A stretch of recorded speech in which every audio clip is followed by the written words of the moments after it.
You're listening to the Embrace Family Recovery Podcast, a place for real conversations with people who love someone with the disease of addiction.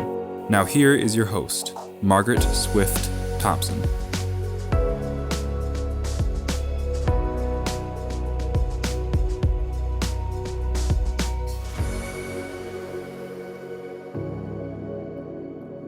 Welcome back to the Embrace Family Recovery Podcast. In this episode, Bob and Joe return to dive into the vital role of self-care and family support in recovery.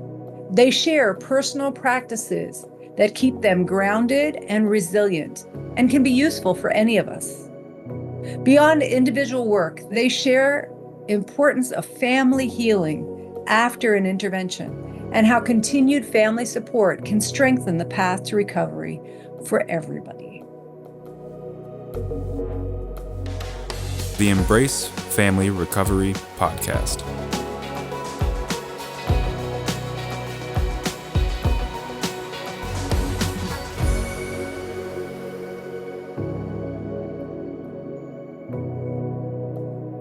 So, Joe, by the way, I did the same thing with my husband. Probably about 6 months into my recovery, he accused me.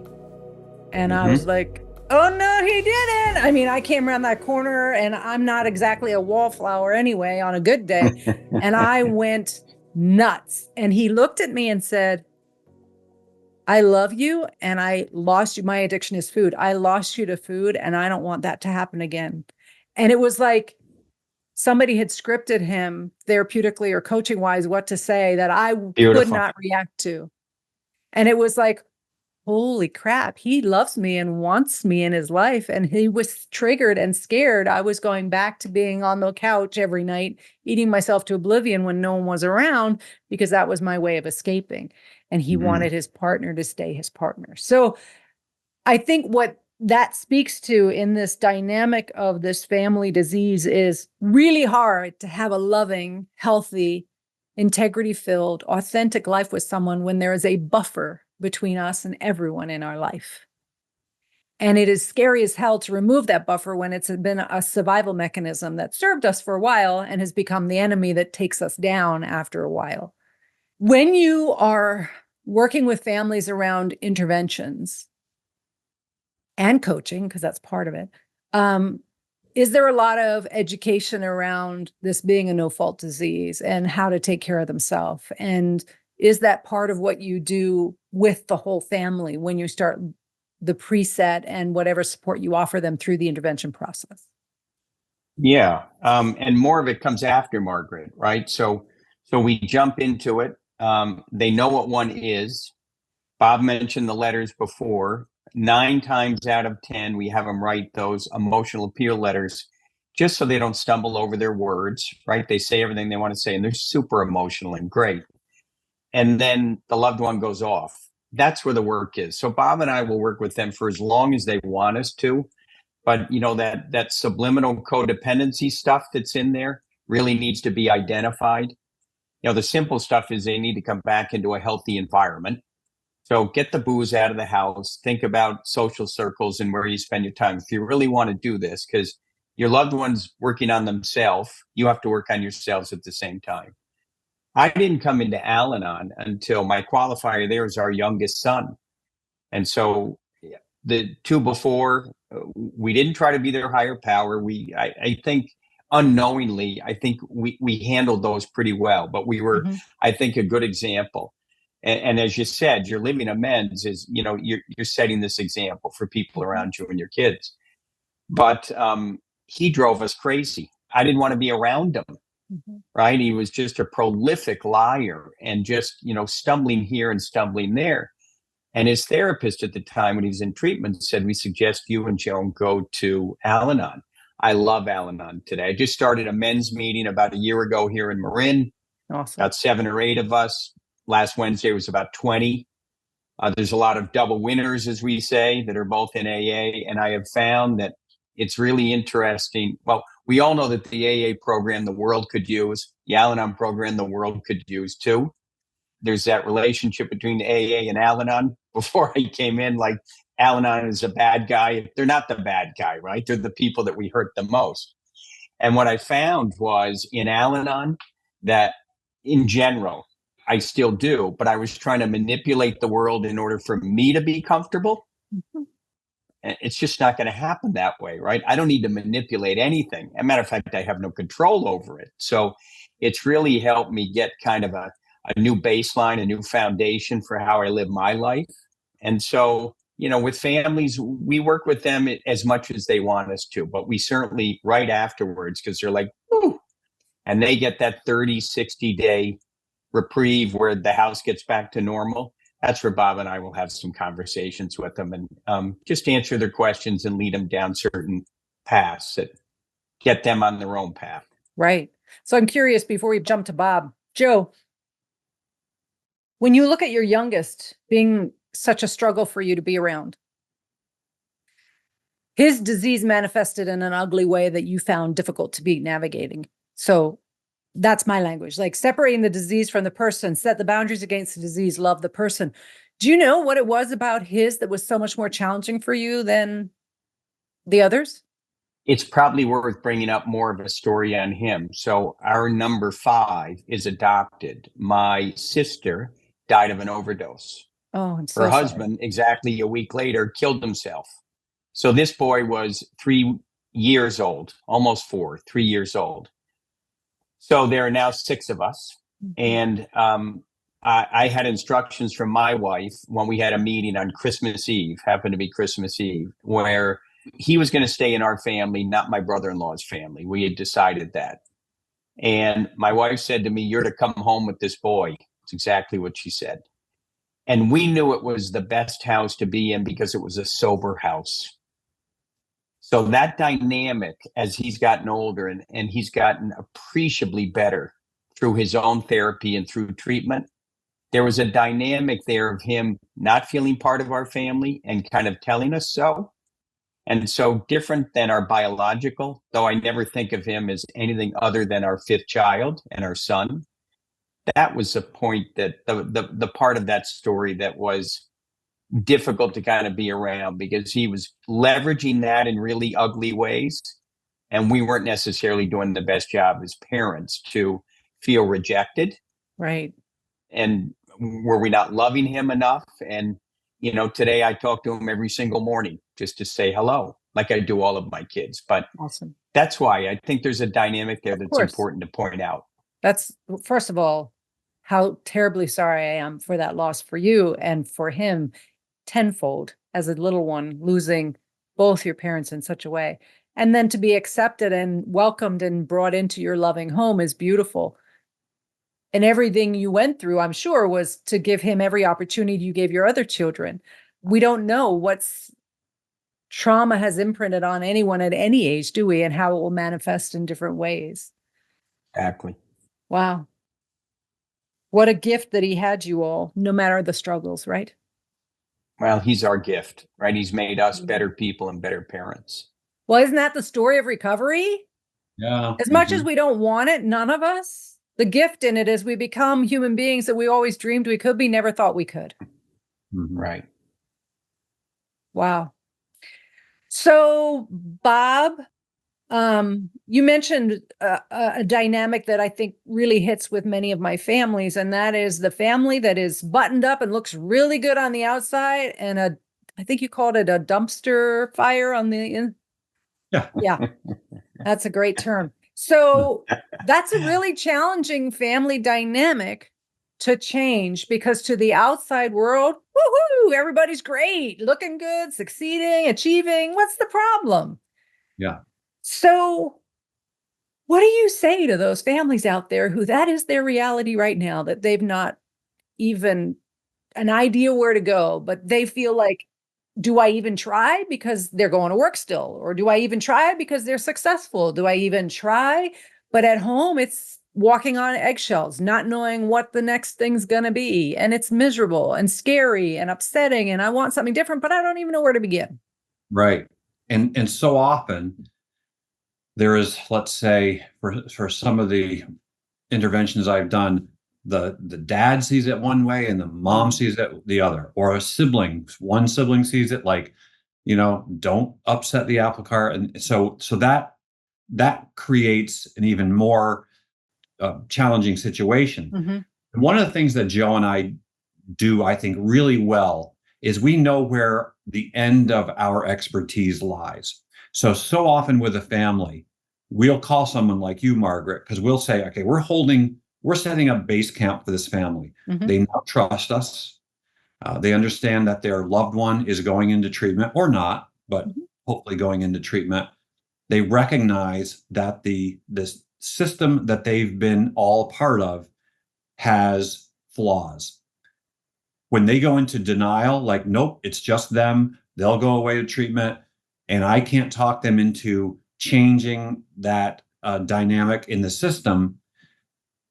That's that. I try so hard to explain to people, someone going away and then coming back to an environment that's the same, it's going to recreate, the things that you don't like. But where people say, okay, we're going to start looking at making changes. I mean, Joe and I have been doing this. We've been in this like you for so long. We think, okay, everybody's gone to therapy. Everyone knows what codependency is. Everyone sees the flaws of, loving someone and just keep handing them something that perpetuates their illness. So what we try and do is, I call it base camp. I try and get a family to set up base camp to say, okay, are you willing to create a dynamic where you're all doing some kind of group work together? Individually, super important, but together. Let's say we get a yes. Then it's almost like we have to hand that off to the experts, the people like you, Margaret, and the people who really understand how to take the base camp of, okay, we recognize there's a problem, our person is away for a certain amount of time or not away, and then how do we go about doing that? So it's so important to me. Joe and I, recovery coaching, interventions, we're like just parachute us in the middle of that, and we're the guys. Right. After that, we need people like you to do the heavy lifting as far as the family dynamic stuff. Well, what I hear is your lane, your boundaries in the services you offer. And that's really fantastic, because there are people who will go outside of their lane and dabble in stuff that, in my opinion, can get dangerous. And so it's important to have the resources. Just like I wouldn't jump in and do an intervention right now, though many people have said that's something that I should do in my career. At this point, that hasn't been my wheelhouse. I love and am passionate about enhancing and offering more resources for the families, because I do think, even though we as a society call it a family disease, and in the industry of treatments and professional healing, we call it a family disease, but we often neglect the family very badly in offering them crumbs when they need a full plate of help. This podcast is made possible by listeners like you. Hi, I am Margaret Swift Thompson, and I am so grateful you're listening to this podcast. It means more to me than you know.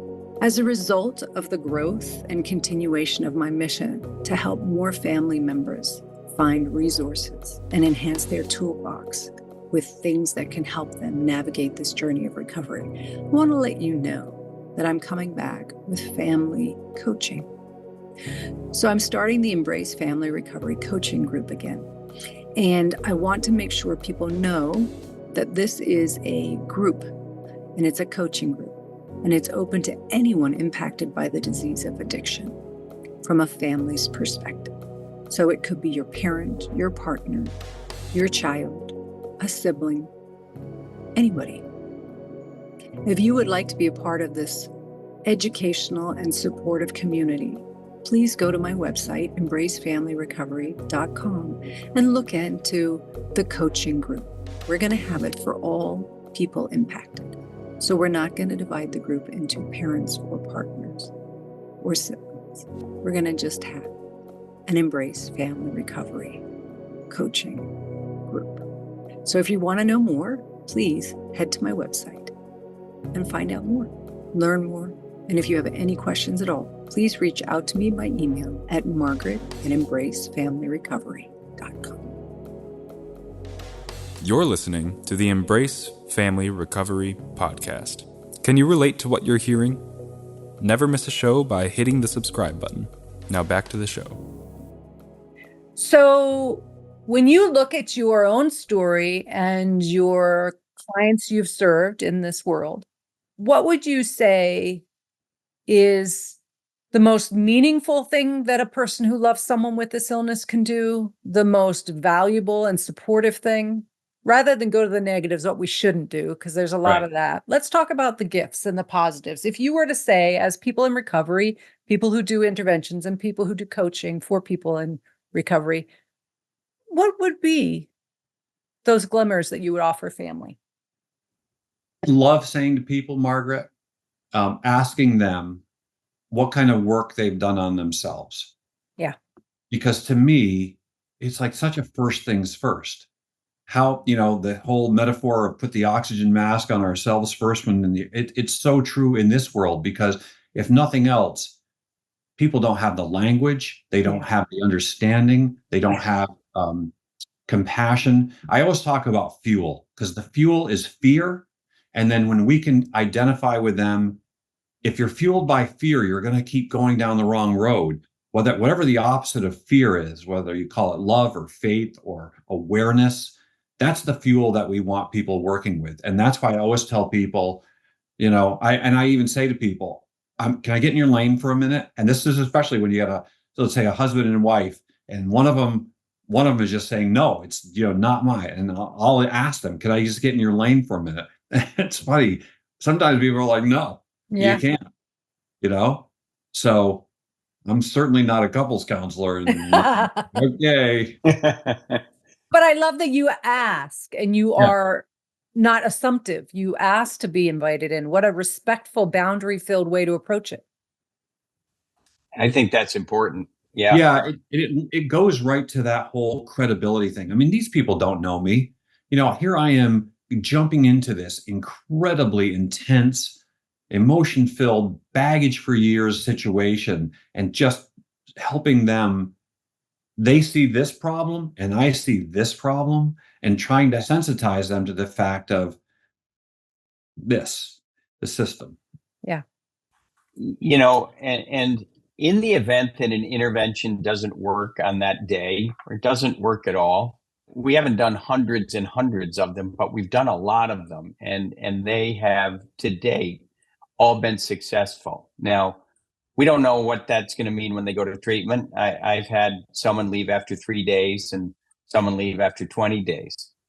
But I think if it doesn't work, we'll say, and then the family is given direction on how to take care of themselves, not only are they going to feel better and be able to cope with that addict or alcoholic, but they're also then going to be a shining example of life, the old detach with love.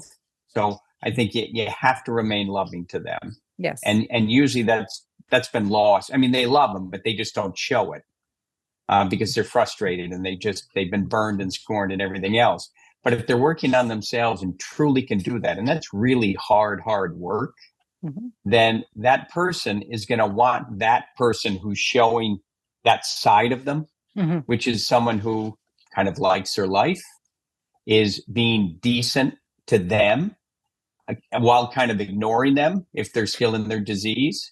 So I would say ignoring their disease, but liking and loving them. Exactly. And then that person who then is even more aware of what they're going to lose if they continue that behavior might then on their own, after kind of getting that initial jolt, to want to change and go get help. You said earlier, I didn't play my children's higher power. I knew that somehow before even joining Al-Anon. We feel deeply. We care deeply for the people we work with. I'm sure you do. I can say I think pretty sincerely, because from what I've seen of you and heard of you. How do you take care of yourselves? Because this is not easy work. And we lose people to this disease, whether it be in our circles of our recovery rooms, whether it be in our work we do with clients. So what do you do to take care of yourselves on a day-to-day basis? Because whatever we do as clinicians, coaches, professionals in the field, really role models to the people we serve how to do it for themselves. Bob, you take that one. So I have a very robust self-care program. I'm not bragging. I'm going to say it. I meditate every day. I do yoga every day. Caffeine and sugar, like I'm an addict. I want all the caffeine and sugar there is. I greatly limit my caffeine and sugar. I exercise. I've done ongoing counseling, especially when I get stuck with something. And I now know, because I'm so aware, when I'm stuck with something and I need a professional, I'll go back. I have a counselor that I can go to, get a tune-up, get unclogged with whatever it is that is clogging me. And I used to look at it like, oh God, I got this work to do. I look at it now like, okay, what else is out there? Because I get to live more freely and cleanly and all that, the more work I do. No one likes a challenge, but I know for me, I call it base camp. I have to take care of my body with exercise. I have to take care of my on fire ADD brain through meditation. And so it's so part of my day now that I can't imagine not doing it. So on that vein, I really think it's a great term. When I'm stuck or I need to get unclogged, I see a counselor. I keep them as my tune-up, if you like. It's kind of taking the car to the mechanic shop. What might be something, if you're willing to share, that would be a stuck thing that you wouldn't have got maybe the ability to work through in your recovery program or with the tools you have, if you're willing to share that? Because I think, again, that's very insightful for families to understand the journey is ongoing for all of us. Ongoing. Here's an example. My kids, as I mentioned, are 35, 33, 29. They're adults. They're out in the world doing things. And as a parent, we're never done being parents. And when I see a real heavy challenge with one of my kids, I'm acting out of fear. And I'm a big one in that, okay, I know what my fuel is. I want to make it look like love and faith, but it's based in fear. When that's based in fear, I have to get my head around that. I have to do my own work on it, whether it's CB, cognitive behavioral therapy, whether it's whatever it is, to look at every angle of not that situation, but what's going on here. I'm predisposed to fear because of my upbringing, because of whatever it might be. When I see it clearly, it's not necessarily that the pain goes away, but I get clarity. And then I can act truly out of love instead of out of fear. Awesome example. Thank you. And gosh, who doesn't here in this circle of three of us identify and understand that process? Adult children. I had this delusion that they'd go off to college and I'd be like, yeah, we're good. Wow. Talk about the universe offering me a few humbling experiences of letting go. I remember when I gave birth to my firstborn, somebody gave me a card and said, welcome to the world of when your heart has left your body and is walking around the planet. Yeah. And in that adulthood, that is exactly how it felt. I'm curious, around this too, we'll get to your glimmers, Joe, but I want to know around this whole thing about, there's a lot of talk right now, and I'm sure you hear it too, against 12-step, harm reduction. I met someone recently who said they are unapologetically 12-step. They don't put down any other program, but they live and breathe and speak and work their truth. Curious how you're navigating all of the pushback and the media and the professional challenges around all the different paths to recovery and, unfortunately, the negativity against 12-step at times. Yeah, go ahead, Joe. You go first. Bob and I are both trained in Dharma and Refuge. We bring that in, and SMART as well. We grew up in the 12 steps, as Bob said, right? And I think it's the willingness of the individual. I think when you hear some of that pushback, I have a potential client, I'll just throw this out here, who I've not met with on the recovery coaching side. And he immediately told me he thinks 12-step Dharma Refuge is all bullshit.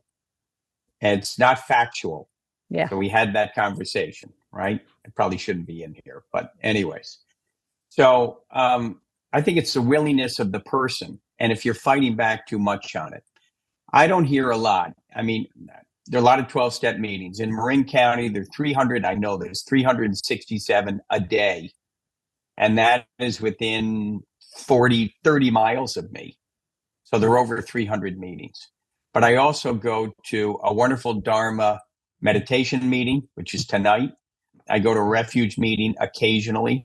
And so I don't necessarily hear a lot of pushback from people on it, but when I do, it's usually because they've come in and hadn't been willing to change. It didn't work. To them, it didn't work. And so they have this notion that, it's not for me. And I think if you put the substance down and you start to feel again, and you start to discover a bit more about yourself, whatever that is. And I didn't come into Buddhism for a long time, but I love that relationship of Buddhism and recovery. Mm-hmm. I think it's just fantastic. Mm-hmm. And Buddhism, and I sometimes bring clients who have been to treatment more than once, who really don't have an argument with the 12 steps, but I'm not their sponsor. They should go through them again, have their own path and do that, is jump right into Dharma refuge kind of recovery, because it's awful hard to argue with. When you think about the Four Noble Truths and the Eightfold Path, there's not much you can point fingers at. Right. And so, and I think things like meditation and bringing in kind of a holistic, Bob and I will do that with people, again, depending where they are on their journey, first time, third time, wherever it is. And if they're arguing about certain aspects of it, is to bring in something new. And then that enlightens them, we find, to maybe go back to the core that they thought didn't work and do it all over again, or go in another direction. So I hear that you're open to working people where they're at, meeting them where they're at, offering them the resources as well as your learned experience. Mm-hmm. Yeah. And from my perspective, Margaret, I try and explain, I say to people who have that, I say, think of it like there's a room. We all want to get to the room. The room is the place where we're happy and we're dependable and we're clean and free. And there's a lot of hallways that go to that room. The hallway I went down was the 12 steps. It worked really well for me. Mm-hmm. Other people go down other hallways that are harm reduction or Buddhism or SMART or, whatever it might be. But the core piece I try and get from someone who says, oh, no, I don't want to go to the trench coat guys and church meetings, whatever. I say, what's your vision? This is something that we're big into. I'll say, what's your vision? And if their vision isn't abstinence, okay, I just want to get the monkeys off my back. That's important for me to know because they're just looking for, in AA terms, a softer, easier way or whatever. Mm-hmm. So once I understand what their vision is, then I can more easily suggest to them the route they go. But I tell, just kind of like it says in the big book, do some experiments, see how that works for you. If someone's really an addict or an alcoholic and they can pick up a drink and put one down and not have another one for a week, I'm like, wow, okay, maybe. Yeah. It's like we used to say if someone was struggling to surrender, and then a lot of people struggle with this, but is do some more research. You'll get the answer. And I say it to the families in a different way, because I think families, the families that I'll be describing, those who are seeking the bottles, jumping through hoops to try and find the evidence, trying to find the proof, trying to push it out there. I will slow them down and say, didn't you know? Don't you know? Can't you tell? Don't you get evidence when relapse has happened or when use is happening? Tell me what you've seen. Because our histories often give us everything we need to know about what we're doing that works and what we're doing that doesn't work. But because we're so emotionally dysregulated, so stressed, so overwhelmed, it's hard to sit and get into that space. But my families will always tell me, yeah, I do know when they're using, but I just don't want to be made a fool of. And so it's reframing it that nobody wants to make a fool of anyone. The disease doesn't give a crap about any of us. And the reality is it's not personal, though it feels deeply personal. All I will say is, Margaret, I think even the name of your podcast, everyone should come in the door of family.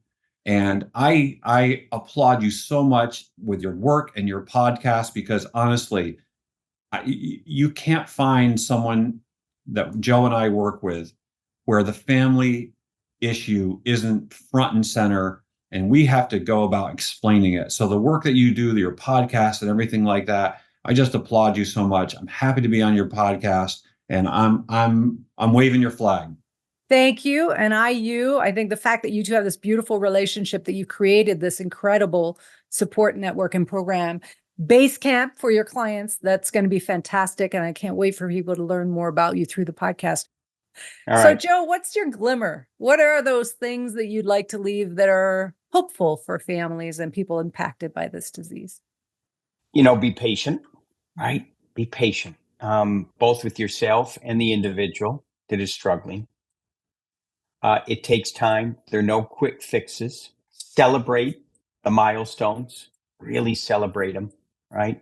I think that for the addict and alcoholic, birthdays or anniversaries, they call them birthdays out here. I grew up with anniversaries on the East Coast, but Sure. birthdays and anniversaries are really important to celebrate. But as I often say when I'm accepting a coin is thank you. I really appreciate the acknowledgement. In shares, I will say, my God does not care how much time I have. And all that means is I don't celebrate the 25 years, the 30 years, whatever it is I have to re-up every day. I cannot trade on yesterday's sobriety. Right. And what I love, because if we do call this a job, if we do a job for 25 years, we would say we know everything about the job. What I love is I discover new things every day, Right. through reading. And, my meditation, which is every single day, and breath work along with meditation, eating healthy and exercise. One of the things, and you'll see it on our website, Bob is a nutty fly fisherman, right? He's a fish in another life. We have a big trip going to Wyoming with our kids. Amazing. In May, which we're really looking forward to. And when we came out to San Francisco, started open water swimming. So I swim from Alcatraz at least once, if not twice a year. And 2 days a week in 50-degree water, I'm out. And it is incredible for me. I don't know whether it's your endorphins, your serotonin, or the same, whatever it is. The happy hormones? When I get out of there, right? I am so blessed to be able to do it. And one of the things is I and others get challenged, especially people in early recovery, is I start to have them think that, we don't have to do this, but we get to do this. And that's a good mantra for me every day. When I get challenged with kids and emotional stuff and familial stuff and all of that, well, someone said to me a long time ago that if home is an attractive place to come to when your kids no longer live at home, you've done a pretty good job as a parent.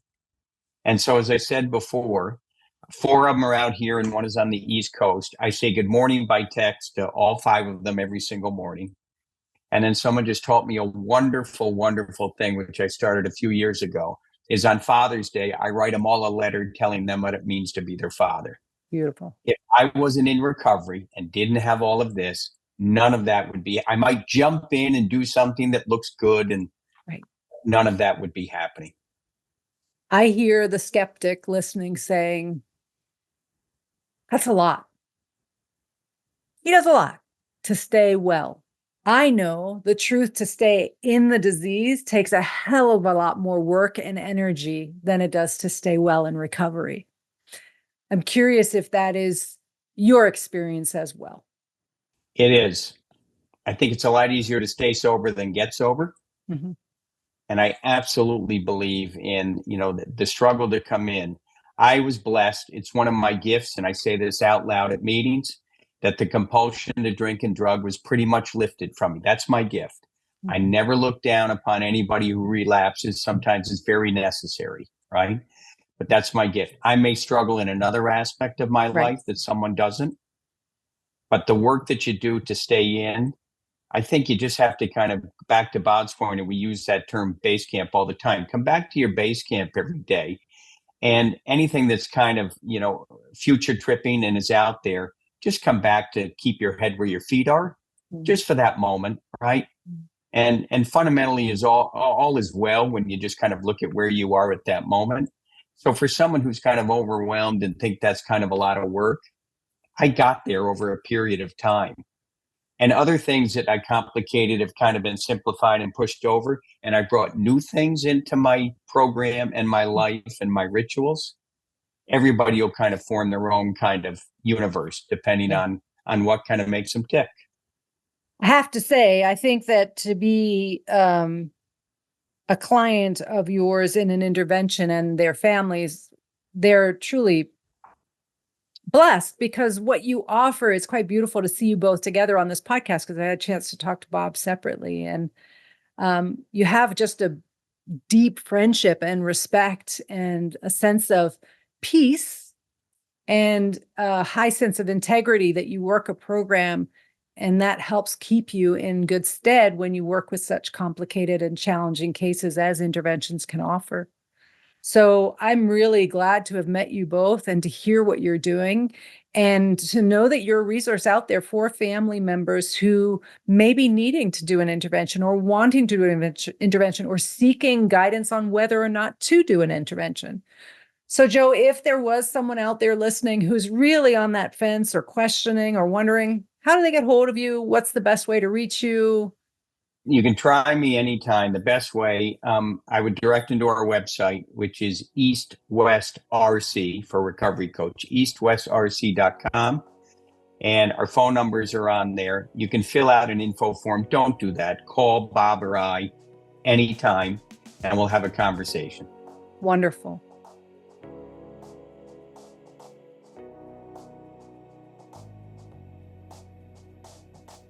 I want to thank Joe and Bob for being my guests and for their willingness to share their stories of recovery and the incredible ways their recovery has guided them in retiring from corporate world to founding their intervention and recovery coaching business, East West Recovery Coaches.